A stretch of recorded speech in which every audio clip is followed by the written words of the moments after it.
Hey guys, it's the Christmas season, and many of us have a little bit more time off and time with family and time to read.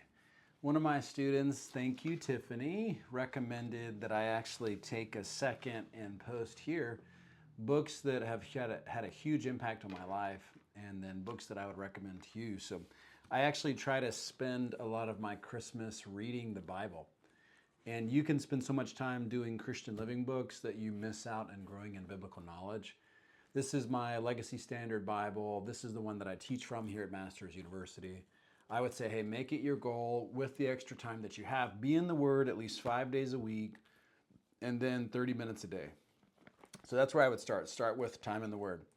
If you have time, pick up one of these books. I don't assume that you could read all four in 2 weeks, but if you've never read Trusting God by Jerry Bridges, honestly, like this is a must read, a have to read. He defines trusting God as a choice, not a passive state of mind. And it honestly is life changing when you learn that you have to choose to trust. So, Trusting God by Jerry Bridges. Next, Gentle and Lowly by Dane Ortlund. This was a book that came out just a few years ago, and I actually read it as part of my devotions because the chapters were very small. Now, some of you are going to be like, oh, Gifford, you're a loser. And that's true, but that's not because I read this book. This book was really just focused on how Jesus identifies himself as being gentle. There are a couple of places where I didn't totally agree with Dane's interpretation of something like Hebrews, but by and large, this was a great book, so I commend it to you.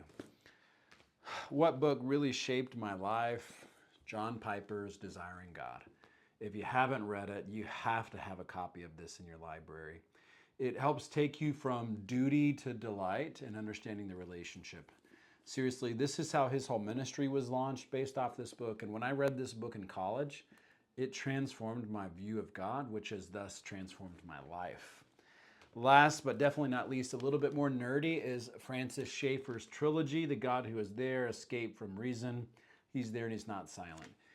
Some of it is very apologetic-esque, but a lot of it is Christian philosophy and helping think biblically and carefully.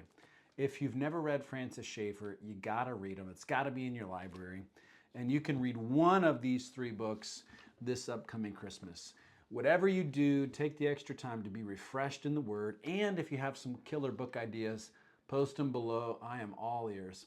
Thanks so much, guys. God bless you.